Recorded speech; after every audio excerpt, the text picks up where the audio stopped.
Hello, hello. Hello. How we doing, guys? Good. How bodacious you feeling today? Ready to get after it, man. Ready to get after it. Buffalo, cold, playoff game. They get any better, baby. You guys have been a pretty good road team over the years. Something you can put your finger on why you guys have been so efficient? I think from the top down, Coach Reed does a great job of challenging everybody in the building. You know, it's not easy to go anywhere and get a win in the NFL, let alone in the playoffs. And with that being said, you know, it's a challenge that has to be met during the week, and Coach Reed does a great job of kind of getting everything organized in that regard. How does he do that? Like, how does he challenge you guys? Starts with team meetings, setting the tempo and how we're going to attack them, and just the mind frame and just the mindset that we got to have throughout the week to get some good work in. There aren't many guys on this team that have played road playoff games. You've done it before. You got any message for the guys who have just been here at Arrowhead playing these games? I think the biggest thing is just instead of it being on the road game, because everybody's played on the road, I think that it's more so in the playoffs, just we take it up a notch from the wild card weekend last weekend.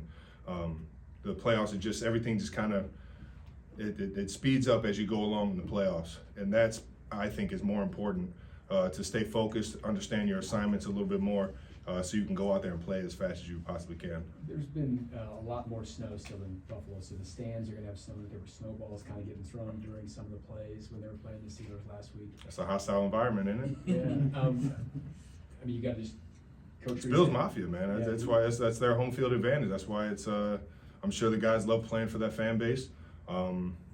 You know, I grew up in Cleveland, man. We were throwing beer bottles at people, so.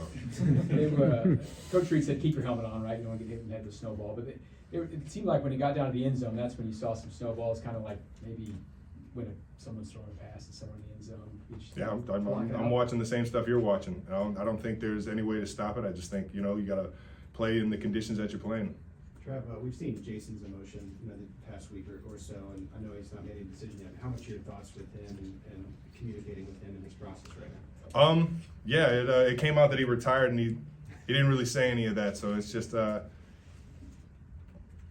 end of that game. I think everybody kind of felt for him, knowing that he has been thinking about it a lot over the past couple of years. The documentary shows that. You don't need to go around and ask anybody. So it's I don't know. It's just it's been cool to see everybody appreciate who he's been over the years this past week. But I think the big guy's still got some football left if he wants it. Travis, what impressed you most about Rashee's first ever playoff performance last week?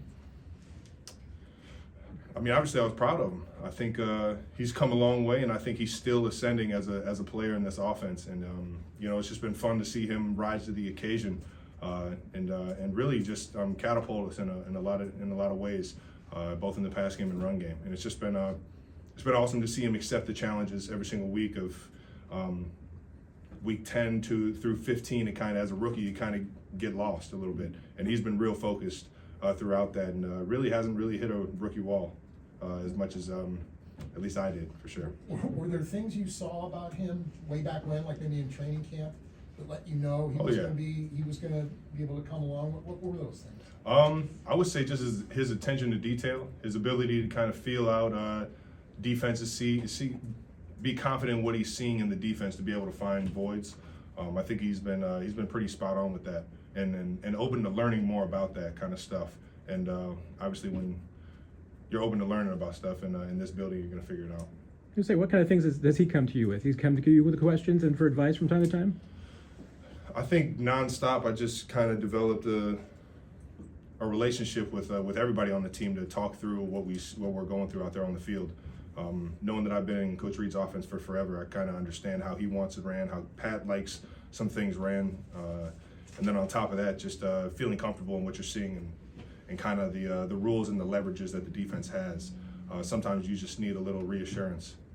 He's talked about that as far as, you know, the options on routes and learning that and everything, and he's starting to kind of get a feel for it. How long did it take you to get a feel for, you know, how your freelancing abilities? It took me about, I'd probably say 5 to 6 years to feel comfortable that Coach Reed trusts me with some of the stuff I was doing. But it all happens in practice first, and you either get told don't ever do it again, or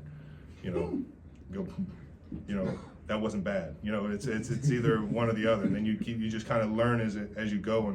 And with that being said, the offense is at this point a lot more of a feel than it was when we first started. And I mean, that's only helped out Pat a tremendous amount. Well, the last two, Sam and then Nate goes in.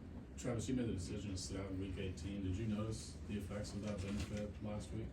I noticed throughout the week I got to get a lot of good work in. You know, sometimes after a big game, you just take a few hits. Body just doesn't get back to tip-top shape until towards the end of the week and get to play again. That week I got to get some really good reps in early on, and I think that kind of helped me out even this week coming into this game. Nate? Travis, you've been through it before, but when you face a team in a rematch sort of opportunity in the postseason, what of those experiences have you sort of learned about what you can do in a rematch versus obviously what the team just presents to you the first time? Yeah, you got to play fast. That's the biggest thing. You got to play fast. You got to challenge the rules. They've seen things. They're going to be accustomed to a few things, especially with how many times we've played them, let alone in the playoffs. Just as many times we played them over the past 4 or 5 years. And yeah, you just got to play fast, understand the job that needs to get done, and make contested catches is going to be huge because they're going to have an idea of where we're going, and you know, you might have a guy on your hip, and we're going to need you to make a big play in those kind of moments. And those are the challenges we like to accept for sure. Thanks, Travis. Thank you. Thank you, Mr. Davis. Stay warm, guys.